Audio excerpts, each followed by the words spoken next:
कटक रे परिस्थिति निश्चित भाव में उद्वेगजनक से परिस्थिति भी आज तारीख रे सबु कथा धीरे धीरे नॉर्मलसी को आसूची एवं पुलिस एडमिनिस्ट्रेशन यथायोग्य जो भाई भाव में काम करने कथा करिछि। गतकाली भी माननीय मुख्यमंत्री समस्त को अनुरोध करिसेंती। आमर सरकार तरफ आम समस्त अनुरोध जे एभलिया कौनसी कथा न हो जहाँकि ओडिशार किंबा कटक सहरर जो रेप्यूटेशन अच्छी से रेप्यूटेशन उपर आंच आसू।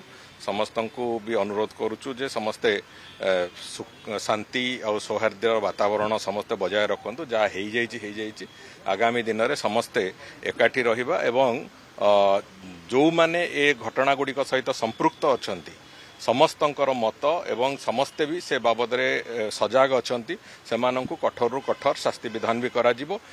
जो माने करिसंती किंबा आगामी दिन में जदि कहीं करने को भी चेष्टा करेंगे समस्त शास्ति विधान हम से दृष्टिकोण मु भावुची समस्ते निजर भावावेग को निजर चेतना को समस्ते गोटे सकारात्मक भूमिका नेबे एवं कटक सहर जो नॉर्मलसी जमती नॉर्मल शांति थाए कटक सहर सबु समय लंबा समय मु तो मो जन्मरू देखी आसी कटक सहर को तेणुक से कटक सहर जो एक अलग वातावरण थाए जो भाईचारा थाए समग्र कटक सहर भितर सेटा सबू जमिति थाए सेमिति मेंटेन होकि रहू समस्त अनुरोध।